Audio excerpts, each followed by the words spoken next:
चुनाव की घोषणा के 48 घंटे के भीतर मायावती के प्रमुख सचिव रहे चर्चित आईएएस नेतराम के घर पर पड़े आयकर विभाग के छापे ने राजनेताओं और नौकरशाहों के बीच हड़कंप मचा दिया है।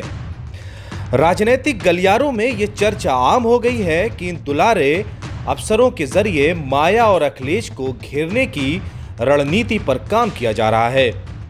नेतराम के घर पर मिली करोड़ों की संपत्ति को लेकर भाजपा माया पर निशाना साधेगी, इसमें किसी को कोई शक नहीं है। चुनाव घोषणा के तुरंत बाद आए सर्वे में यूपी में भाजपा को भारी नुकसान दिखाया गया था। भाजपा नेता भी मान रहे थे कि सपा और बसपा का गठबंधन बहुत नुकसान पहुंचाएगा।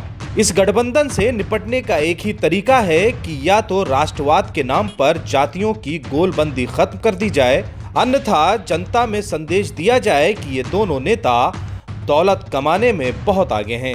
सूत्रों का कहना है कि 1 दर्जन से अधिक आईएएस अफसरों की सूची बनाई गई जो सपा और बसपा के बहुत करीबी हैं। इनमें फोन रिकॉर्ड से लेकर जमीन जायदाद तक की रेकी की गई।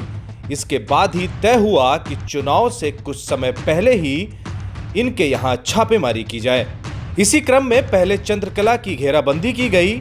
वो सपा सरकार में लंबे समय तक हमीरपुर में डीएम रही थी। बताया जा रहा है कि ईडी के छापों ने उनके यहां भी करोड़ों की संपत्ति मिली थी। इसी क्रम में आज नेतराम के यहां 1 दर्जन से अधिक ठिकानों पर आयकर विभाग की कई टीमों ने एक साथ छापेमारी की। सूत्रों का कहना है कि कोलकाता में नेतराम के घर से 100 करोड़ रुपए से अधिक मूल्य की संपत्ति के कागज मिले हैं। नेतराम मायावती के बेहद करीबी अफसरों में से शुमार किए जाते थे। ये माया शासनकाल में उनके प्रमुख सचिव थे।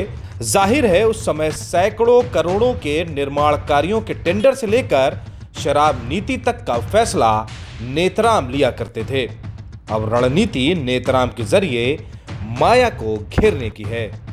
Bureau report 4 PM news network.